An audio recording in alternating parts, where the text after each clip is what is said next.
मानना है कि 20वीं सदी में किसी भी व्यक्ति को अगर ध्यान की ऊंचाइयों पर जाना है तो सक्रिय ध्यान से ही शुरू करना पड़ेगा, क्योंकि जो हजारों तरह की दमित वासनाएं भीतर पड़ी हैं उनको सक्रिय ध्यान उलीच के बाहर कर देता है।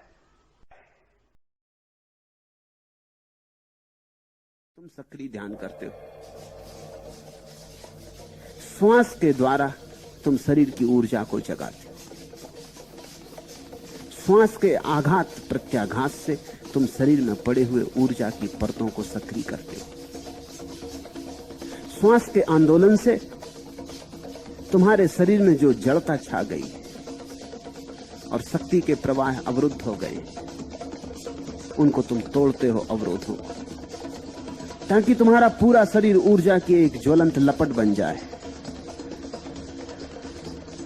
जब ये ऊर्जा की लपट घनी हो जाती तुम्हारे भीतर, तो दूसरे चरण में तुम रेचन करते हो, क्योंकि जैसे ही ऊर्जा प्रवाहित होनी शुरू होती, जो जो ऊर्जा के बीच में बाधा बन रहा है उसे फेंकने की जरूरत आ जाती, उसे अपने से बाहर फेंकना जरूरी है। तो रेचन करते हो, ऊर्जा जगी, रेचन हुआ, फिर तुम खूब मंत्र का उच्चार शुरू करते हो। अब शरीर तैयार है, शरीर की बाधाएं हट गई, अब मन पर चोट की जा सकती है। अब मन सोया है, उसको भी सक्रिय किया जा सकता है। हु ध्वनि के द्वारा या कोई भी ध्वनि का उपयोग किया जा सकता है। तुम अपने भीतर ध्वनि तरंगें पैदा करते हो, क्योंकि मन ध्वनि का ही एक रूप है, विचार ध्वनि का ही एक रूप है।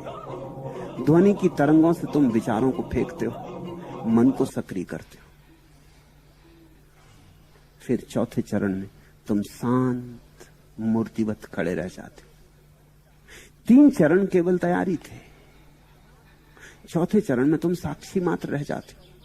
पहला चरण शरीर पर चोट करता था, दूसरा चरण शरीर और मन के बीच में जो बाधाएं थी उन पर चोट करता था, तीसरा चरण मन पर चोट करता था, चौथे चरण में तुम अपने घर आ गए।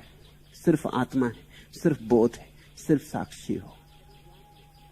ये 4 चरण ध्यान के, और 5वां चरण तो उत्सव है। वो जो साक्षी क्षण भर को जगा, जरा सी देर को झरोखा खोला, दूर आकाश दिखा, बादल दिखा, चांद तारे दिखे, जरा क्षण भर को सौंदर्य की वर्षा हुई, तो उसके लिए धन्यवाद दोगे ना?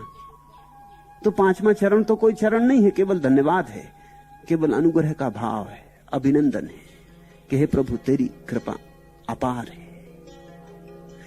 लेकिन इन सारी प्रक्रियाओं के बीच जो ध्यान का मौलिक अर्थ है वो साक्षी है।